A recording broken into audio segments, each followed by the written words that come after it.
So, hello po, ako po si Sabal Cristan at ito po ang aking final output para sa Tambalang Rizal at Rivera.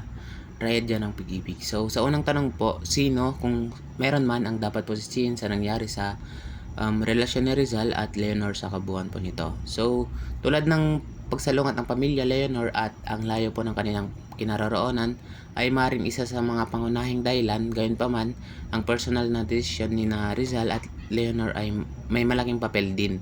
Ang tanong na ito po ay maaaring magdulot ng pagsusuri kung may nagkulang sa kanilang komunikasyon o pagtitiis sa hamon ng kanilang relasyon. And sa pangalawang tanong po, may dapat bang ginawa si Leonor Rivera para hindi sana nagkaganon ang istorya ng kanilang pag-iibigan? So, maaari bang nagkaroon ng ibang desisyon si Leonor?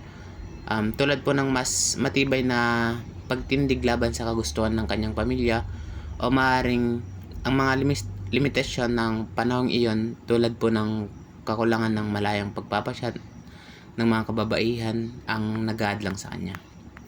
And sa pangatlong tanong po, may dapat bang ginawa si Jose Rizal para hindi sana nauwi sa ganoong resulta ang kanilang naging love story? So, si Rizal po bilang isang abala sa kanyang mission para sa bayan ay maaaring mas naglaan po ng panahon at lakas para panatilihin po ang kanilang relasyon.